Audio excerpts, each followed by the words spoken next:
Hey, my name is Joel. Thank you for checking out this video. In this video, I'm going to talk about drum tuning. I've been asked a bunch over the last few months to share my thoughts regarding tuning of drums, and particularly the tuning of the snare drum. And I do have definite thoughts about that, developed over decades of messing with drums. Drums, to start with, is one of, maybe the only instrument where the person playing them may not actually really understand fully how to tune them.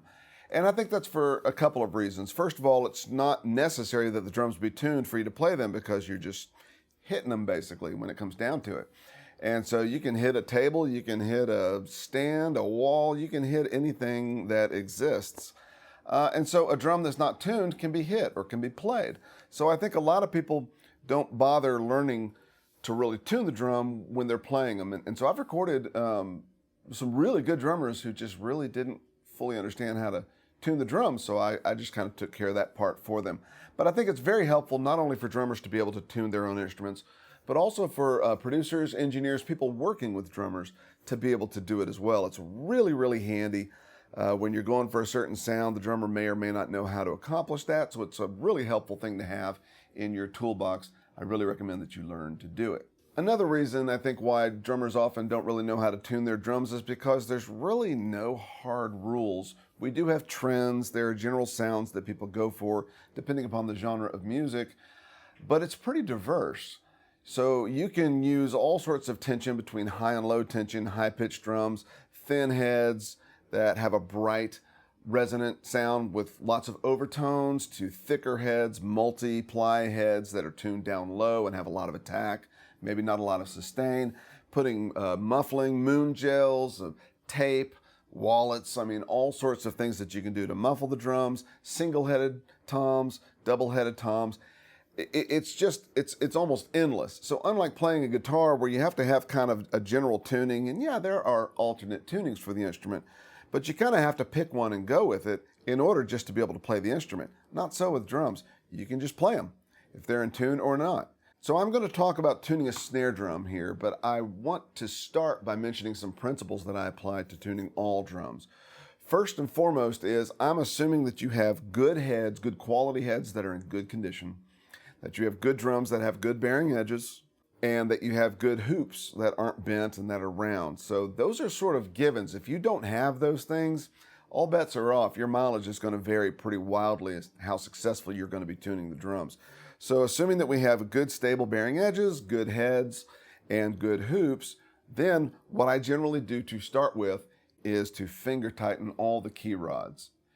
And I do that because finger tightening them sort of generally gets them to a similar tension to begin with before I actually start turning the key rods with the key. So when I start tensioning the head, I will start by using half turns generally at every key rod going across the drum back and forth to keep the tension fairly even. And then I'll check tapping at each lug to see what the pitch is. Now, with the first set of turns, oftentimes I can push in the middle of the drum and there may be some wrinkles on one side for whatever reason. The head hasn't seated as well over there, and I'll generally use the key with my finger in the middle, making those wrinkles, and just create enough tension at those lugs to get rid of the wrinkles. And then I'll go around and check the pitch. Now, the way that I check pitch is to put my finger in the middle of the drum. Now, why do I do this? Well, because if I go around and tap each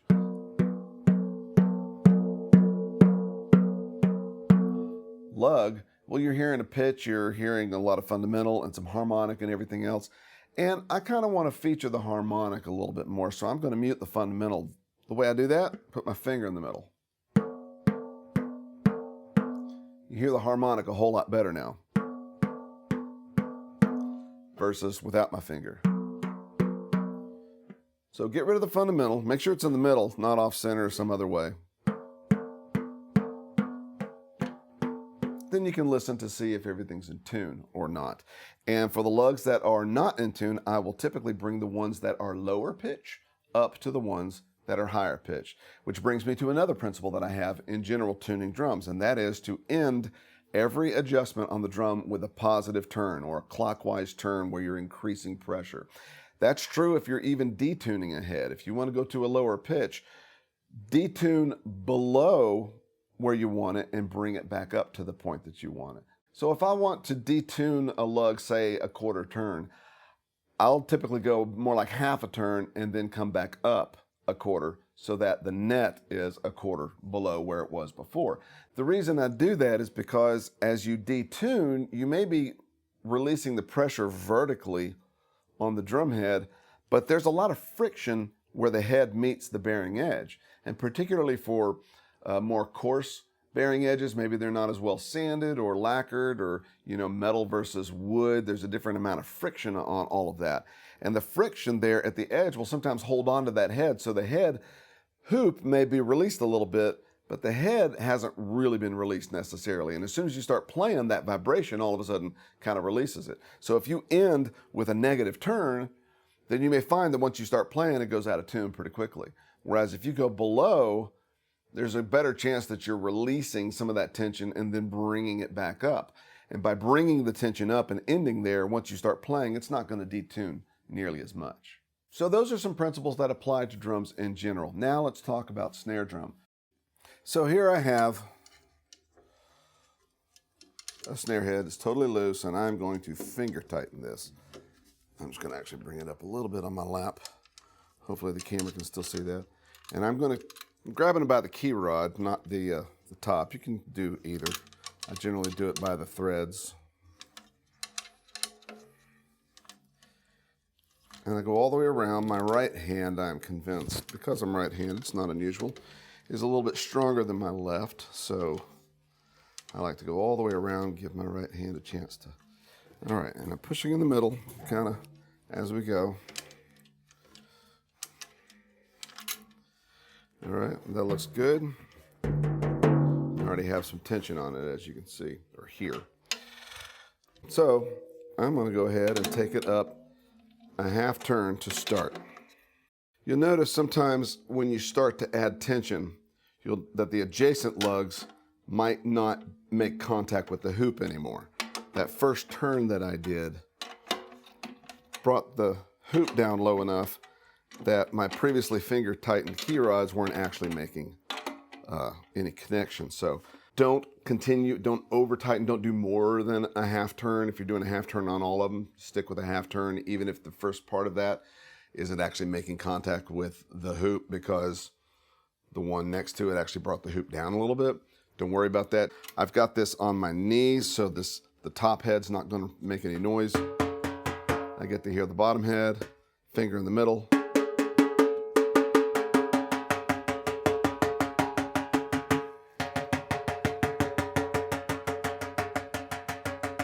Okay, so this one's a little bit low. Now, one thing that you'll notice, this is the bottom head of the snare drum, which means it's got snare beds in it. So that means these parts right here where the snares go across, these parts of the edge are lower than the rest of it. And as a result, you'll sometimes find that the key rods immediately next to the snare bed will be a little bit lower. That's okay. I don't try to bring them up, because that you'll sometimes wind up just bending the hoop over time. So it's okay if these four are a little bit lower in pitch than the other, but it won't be significant. But just to let you know, don't get too bent out of shape about that. Now, that's already got some tension on it. This is a snare side head. I know I'm going to go fairly tight with it, so I'm just going to give it another half turn all the way around. Now, half turn, this is a standard thread. This is a Ludwig snare drum. They use the standard thread that most companies have used for decades. There are some companies, primarily DW and their entry-level Pacific and PDP, that have smaller threads, so it requires more turns for the same amount of tension. Just be aware of that. But for normal drums, I generally go by half turns to start with. I'll do the finer adjustments, of course, with much less dramatic turning.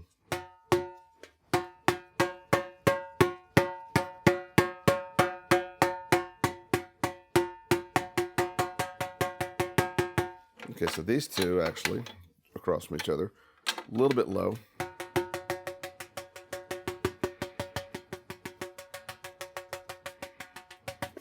All right, now I'm going to stop there and turn it over, because these lugs are pulling from both sides. It's a double-ended lug, and I don't like to go too high with the bottom, because the bottom winds up being pretty tight, and I'll explain that later on. but I don't want to get the bottom tuned up where I really want it and have 100% of that tension pulling down on this lug. I'm going to balance it a little bit by working on the top head. So I'm going to do the same thing on this that I did on the other, and that is to finger tighten it first. But because the head is kind of on there, the hoop's a little bit loose, rattly, I want to make sure that the head is centered. So I'm just going to push right in the middle, and that will kind of pull it up around all the sides and kind of make it evenly in the middle of the drum. And then from there, I'll finger tighten.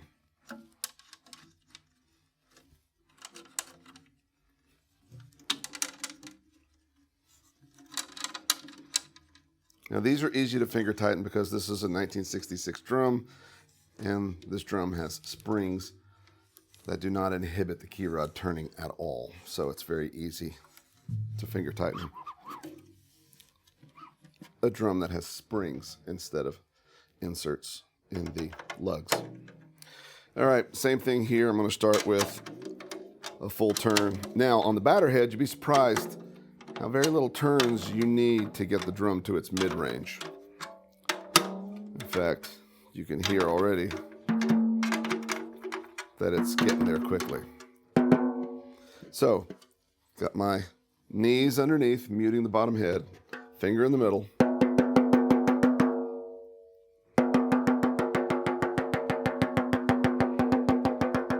This one's a little low. That one's a little high.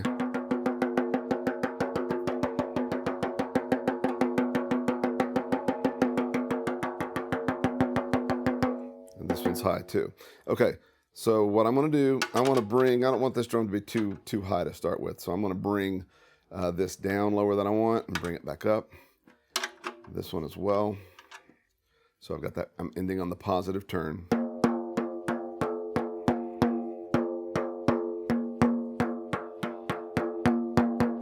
This one was a little low, I'm going to bring it up. And once you change one, kind of the relationship of all of them, they sort of interact, so you just got to kind of go back and forth. A little bit low.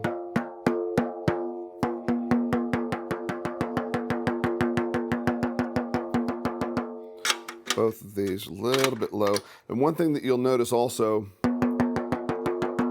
is that if you make an adjustment to one key rod, it often will have the same effect on the one immediately opposite it. So if I were to say, turn this one down,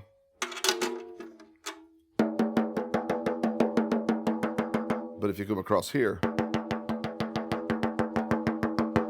it's not as dramatic, but this one drops relative to these adjacent lugs, just like this one did. So they kind of work opposite each other. So I'm bringing this back up.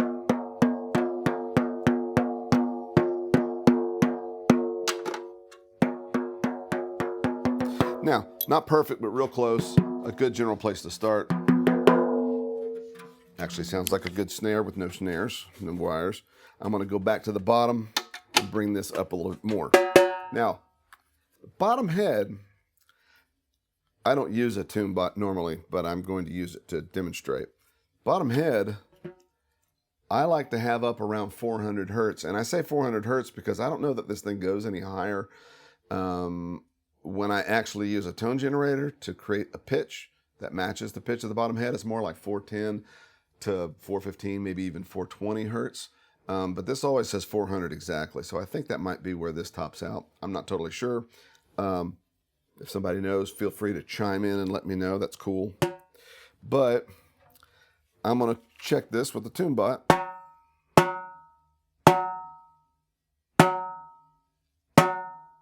So 360, oops.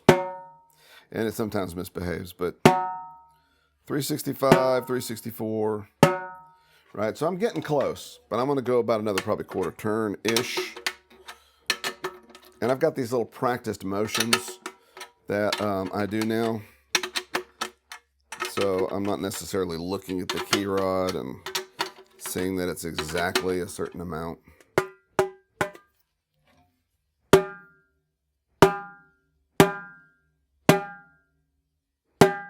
So I'm in the high 380s to 390. I'm getting close. We'll go a little bit higher. And you'll notice also the higher the tension on the head, the less significant each equal turn is. When the head was really slack, a quarter turn had a pretty big impact. As it gets tighter and tighter, a quarter turn won't necessarily have the same amount of impact. See, it tops out at 400. Does this weird, I think it's picking up harmonics or something. 400. See, that's 217, which most definitely is not. So this thing sometimes is a little bit weird. There's 400. Gives you an idea. But I'm pretty used to how that sounds.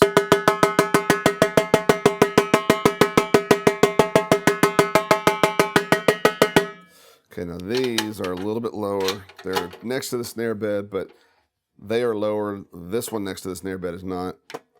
Those two are, so I'm gonna go ahead and bring them up. Nice and tight bottom head. Now, why is it so tight?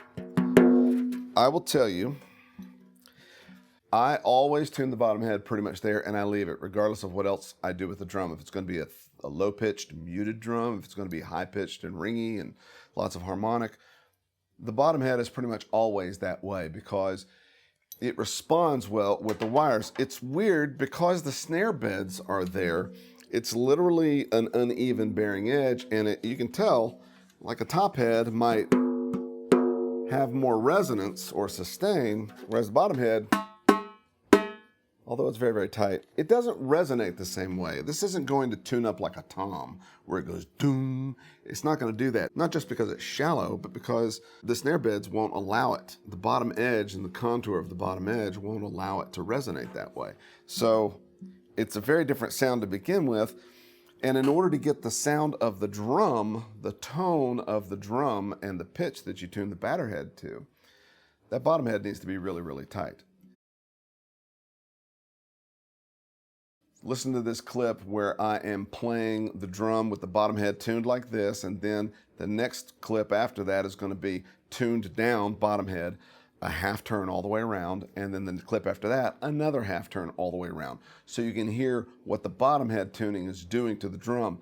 All three clips, the top head is the same pitch. Check that out.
Okay, so we're back to the drum now. This is starting to sound like a drum.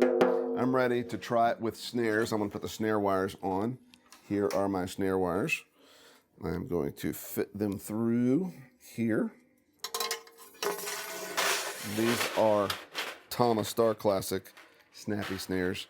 I really like the snappy snare format. They're thinner than Pure Sound. I don't mean to throw shade at Pure Sound, but the heavier snare gauge, the wire gauge that Pure Sound uses. I love their 12 strand because overall it's not that much metal touching the head, even with the heavier gauge. But when you get to 20 strand, it really just reduces the level of brightness and dynamic interaction relative to these lighter weight wires. And I just like the lighter wires. Your mileage may vary. You do whatever you want to do, but I'm just letting you know this is what I have on this drum. Now, while this isn't technically part of snare tuning, it is part of setting the drum up, and that is get your snare wires square, centered, from side to side to be ideally centered between the edges of the drum shell, not hanging way over like on one side and then way out here. Get it centered on the drum, and then make sure they're not doing like a trapezoidal kind of pulling from one side. They need to be straight and they need to be centered. So a way to do that, since the strainer is the part that adds tension, I will generally start with the butt side, and I make sure that this is centered. And then we'll tighten the butt, kind of finger tight. I'm not going to crank it down. This is an older drum, so it uses a screwdriver, not a key rod. And by the way, key rods. If you're using a drum key to tighten your the butt and strainer, the snare wires on it, don't crank it. You don't have to be like, there's a lot of leverage this thing gives you, and you're going to wind up bending and or stripping things. It's absolutely unnecessary. I can't tell you how many drums I've seen that I've bought or serviced or whatever that the key rods are stripped, or the actual piece of metal that's being tightened, to hold the straps or whatever in place will sometimes buckle and pucker, and then it doesn't grip well anymore because too much tension's been applied. You just simply don't need that much tension. I could actually finger tighten this rather than using the handle, and the snares are mostly going to stay put except for really high tension. So you don't have to do much. So just be aware of that. And for that reason, I actually like screwdrivers, just because it just kind of keeps you from over tightening, really. So I have this centered, and by more or less just kind of gently tightening, but not really, it'll give, and I can actually see how far each is from the edge. This is a little further away from the edge than this one. It's slightly angled, so I can actually increase the tension on this side of the butt so that this one's a little looser. And as I continue to pull, I'm going to actually, oops, did you see it move? So I'm going to do the same thing, and I'm just going to, so I just tighten that side. Now I'm going to loosen the other one. I've still got tension on the strainer. Watch this. As I release this tension over here on this side of the butt, this side is going to pull forward while this one stays.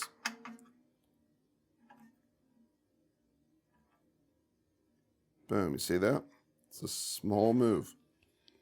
And I'm just going to work my way across until it's straight and centered on the bottom head. Seems like a bit of work to do that, but it's really not that bad, and you get pretty fast at it. I'm actually going slow because I'm talking and explaining while I do it. I actually generally do this very, very quickly. So then I can flip it over, and as you can see, once gravity's pushing down on the wires, as you can hear, they're actually not engaged. So then I can engage them. And I'll just double check and make sure they're not too uneven. They are not. They are quite even. And they're straight. And straight really matters, because if they're not straight, it's going to sound weird. They're just not going to respond the way they should. They should be able to kind of... I'm going to bring this mic down so you can kind of hear it a little bit, but...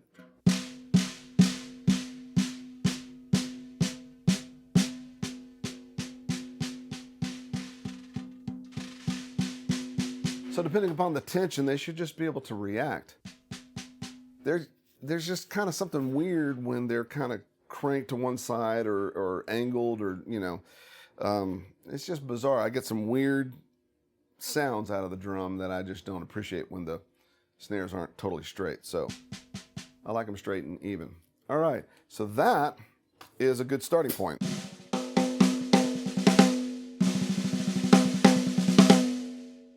Woo, that's loud. All right, so I've got some headphones on, and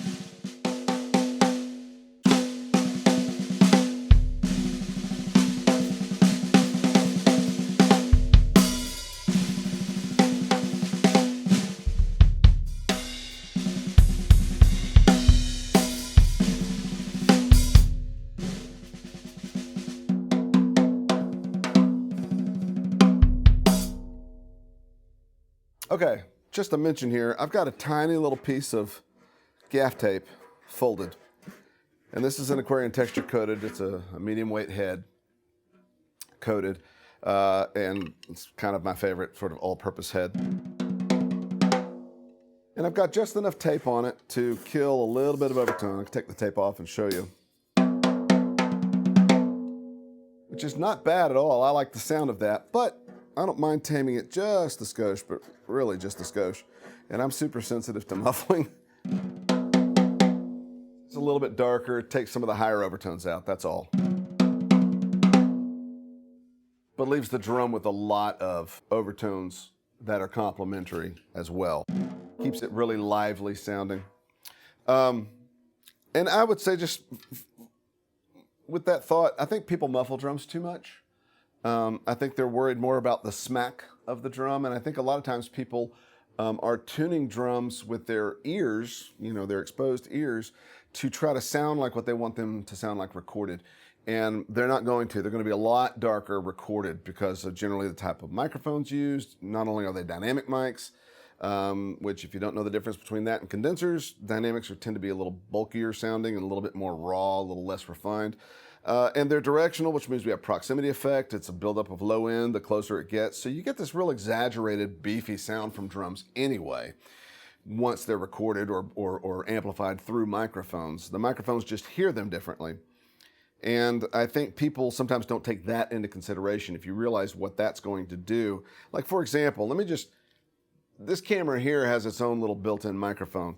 Just listen to this drum with the camera and then through the actual kit mics. Here's the camera.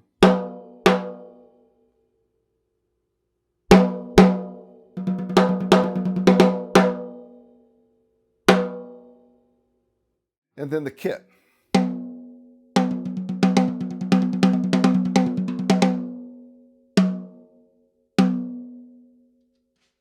Okay. Again, the camera.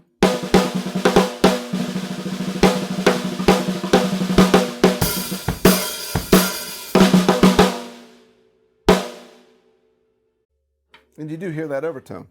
Now the kit mics, the closed mics.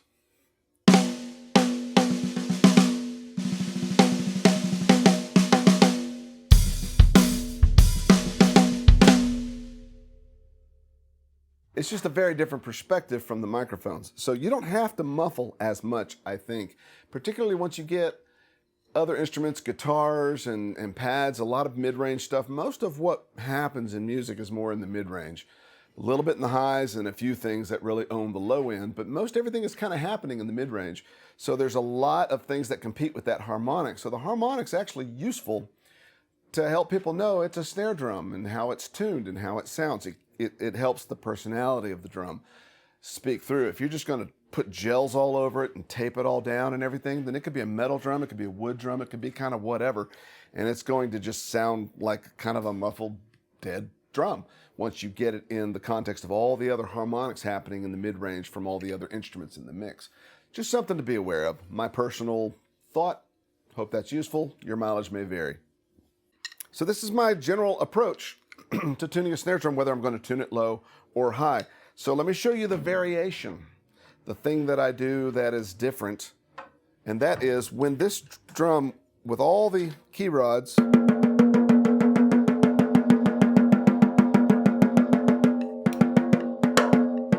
these across from each other are just slightly higher than the rest. I'm going to bring them down, remember.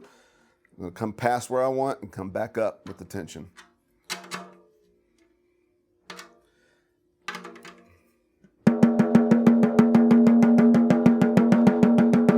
Lot better. And you can hear when they get into even tension and pitch at all the key rods, there starts to be this overall harmonic resonance that happens with the drum.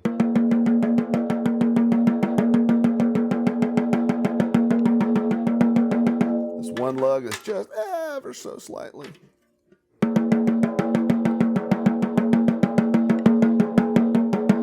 So it starts to have a longer sustain, a little more resonance when they come into tune with each other. And one thing you might notice, particularly when you play a rim shot in the middle, the bead in the middle of the drum, you get this weird harmonic happening.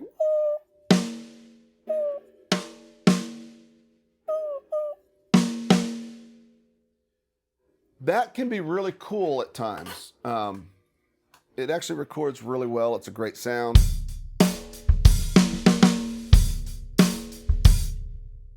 But sometimes you might not want it. It's almost like a bell-like harmonic. I don't really know how else to describe it.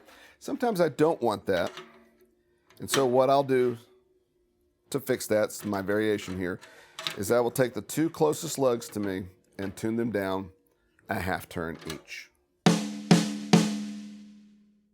Now, sometimes I won't go a full half turn. You hear how dramatic that affects the pitch overall.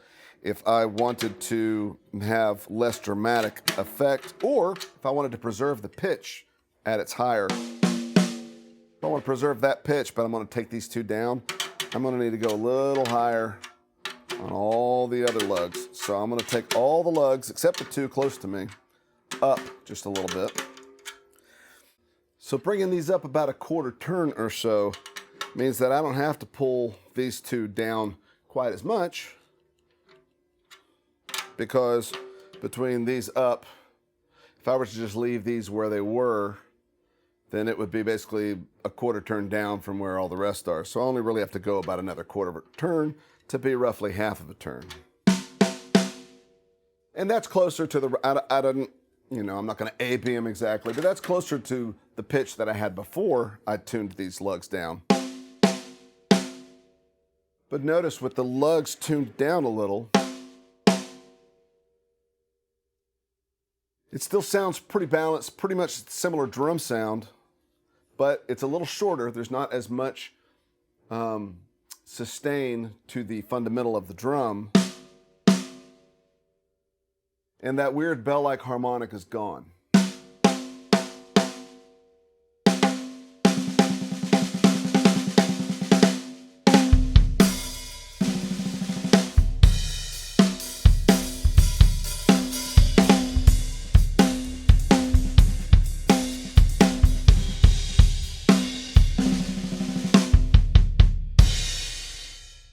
Okay, I'm being silly. All right. So that's basically my two approaches, or really one approach with the one mod. I tune them all the same, the batter head, whether it's low pitch, medium, high, whatever.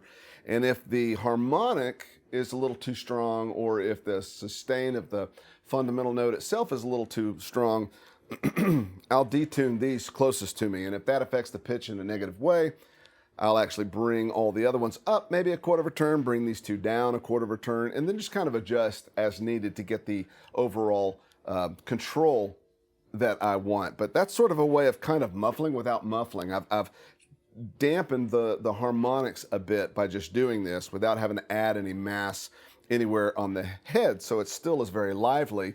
It just doesn't have quite as much overtone ring to it. So it's a way of creating a very natural but controlled sound. And I use that a lot. Now be aware, that really only works on thinner hoops. It doesn't work on cast hoops, because cast hoops are intended to support each other's tension. So if one lug comes loose, the adjacent lugs and the rigidity of that hoop really kind of holds it together. And if you're curious more about cast hoops and taking care of cast hoops and stuff, I actually did a video many months ago, and I'll link to that below for you to check that out, where I talk more about heavy hoops, cast hoops, and just like really thick, like 3mm hoops. These I think are 1.6s, which is what came on this drum. Most drums now with flanged hoops, they're 2.3, which it'll work with that, but it works really well with 1.6s, and a lot of people like to poo-poo 1.6s. I don't know why. If you're wanting a vintage drum sound, for sure, you want the lighter weight hoops, lower mass, and it allows you to do tunings like this. So anyway. And the snares, again, I like the lighter weight, snappy style snares. And I like to adjust them where I get a nice snare response at a very soft dynamic. And what that usually means is that when I hit harder, there's going to be a little bit more rattle in them, just a hair longer. As opposed to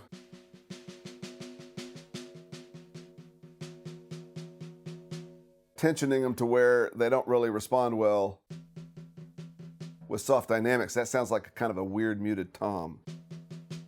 And when you hit it hard, you get the snare response. It's very abrupt.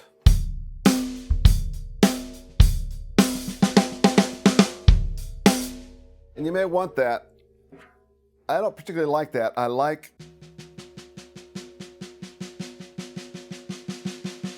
not loose, but just a good response. And it gives the snare wires just slightly more length, which really works for making the backbeat sound big and beefy, and very much a snare drum.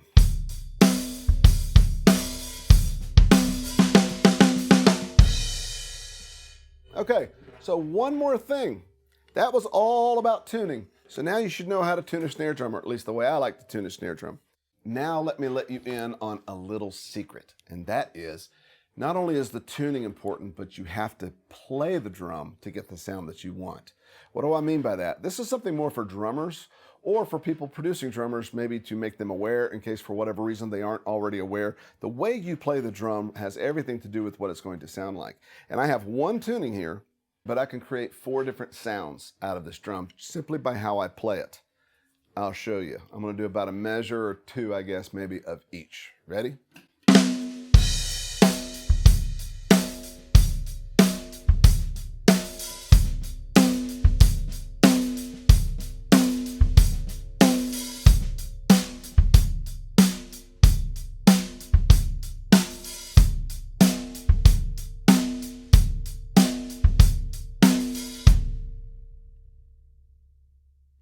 So that was 2 measures of each. Did you hear it?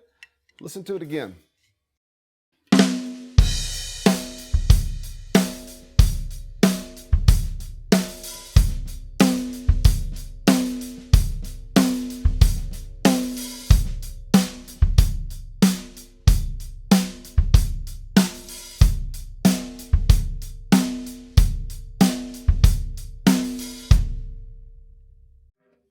All right, so did you hear that? That was 2 measures of 4 different sounds from one tuning. What did I do? Okay, well, what I did was, first and foremost, my normal way of playing a backbeat, typically just my particular style, is to play a rim shot, medium level, with the tip of the stick a little bit off center.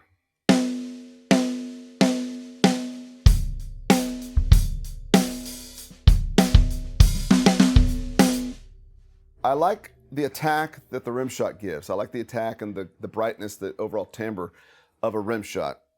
It's aggressive, it cuts through, and you don't have to play it that hard. Also, by having it off center, I'm getting more of the pitch of the top head, whereas if I were to move it to the center and do a rim shot, I would get a little bit less pitch and a little bit more spank or attack compared to off-center. It's throatier, it's got more tone. Dead center with the tip, rim shot. A little shorter, a little more abrupt, maybe a little bit louder, or maybe it's just the fact that there's less sustain that it feels louder because it's more predominantly attack. Then you can play dead center without the rim shot. Similar in its shortness and its lack relatively of the tone or fundamental of the top head compared to playing off center.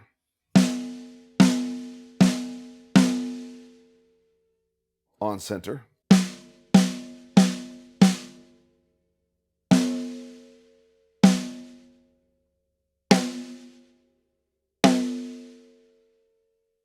Now those are subtle variations, but they really do kind of make a difference.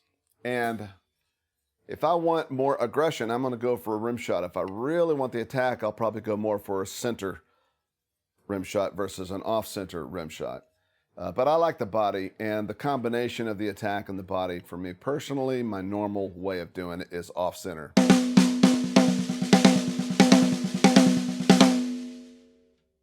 rim shots. So I hope that's helpful. Thank you for watching this video. I really do appreciate it. It was a long one, but there's a lot of information in it, so I hope that it's useful if you are serious about drums and playing drums and getting good sounds out of drums. This is useful information. So I hope that you take it, that you practice it, that you use it, and that you are blessed by it. Thanks so much for watching. I really appreciate you being here. I hope to see you next time. Please, if you like this kind of content, consider subscribing. I would appreciate it very much, and to share and to do all that wonderful stuff. So smack that subscribe button and smash that bell button to be notified, and, you know, all the YouTube-y type stuff. Thanks a lot. I appreciate it. Take care.